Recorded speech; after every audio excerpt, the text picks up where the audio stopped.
Hi there, this is Ron again with another thought on the agility mindset. And I believe this is something that depends a lot on where you are as a business, as entrepreneur, where the company is, because at some stages in the company's life, there are there is a need for processes, right? So I remember I work in two big players in the automotive industry, and one of them, they produce a lot more cars than the other one.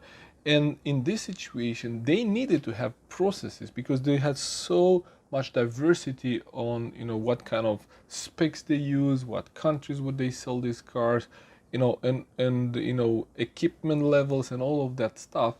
And it required processes, so they needed to have processes in order to keep track of all of those things, right?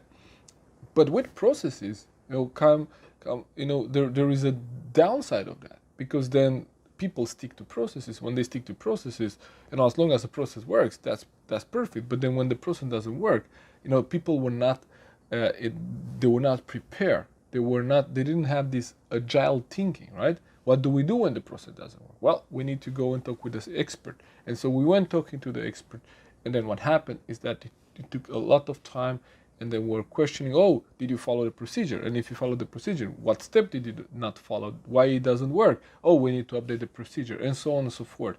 So this is when, at a big scale, right, you need to have processes.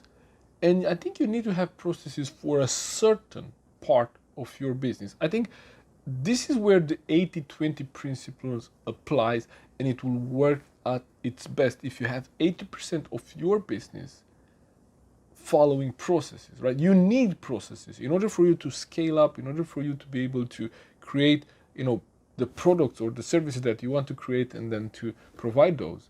In order to scale up, you need processes. But then you need to stay agile. How do you stay agile when you have processes? When where are you choosing in this place we need a process, and here we need to stay agile. Then the other company that I work with was, oh, everything is new. We have a new project right now, a new gearbox, a new car. Oh, this is completely new. Really? Don't we take over anything from what we learn now? I mean, you forget everything you learned? No, we do that. So then it's not completely new. No, it's not completely new. Okay, so then there is a level of knowledge already that you're going to reuse. So that part of the process, that part of the development process, it can be standardized, right? Yeah. Okay. So then there's a part where we don't know really where we're going to land. We know kind of we have a plan, but we don't know if that will work. So here is where we need to be agile, right? So when you think about agility and creating this agility mindset in your business, in your life, right?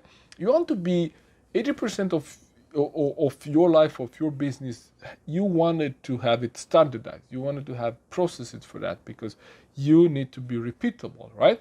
You don't want to go to McDonald's and wonder what kind of quality of the burger you get every single time. That's why you go to McDonald's, or people go to McDonald's if you don't go. It's because they know what to expect. It's the same wherever you go around the world, more or less, right? So this is where a process works every single time. But then there is a part of the business. There is this innovative part of the business that needs to be very flexible. And here is where you need to have the 20% of your business to be agile, to be flexible, to be innovative, and then the 80% of your business that you can have processes and you can standardize. I hope it makes sense, but for me it does. There is a fine balance, and at times you might be more on to do agile, like now, because we're adapting to kind of a new way of doing things. But once you adapt it, you can create a process, you can standardize that, and then keep a part of it where you innovate and try new things, right? Thank you for tuning in. I look forward to see you on the next one. Take care. Bye-bye.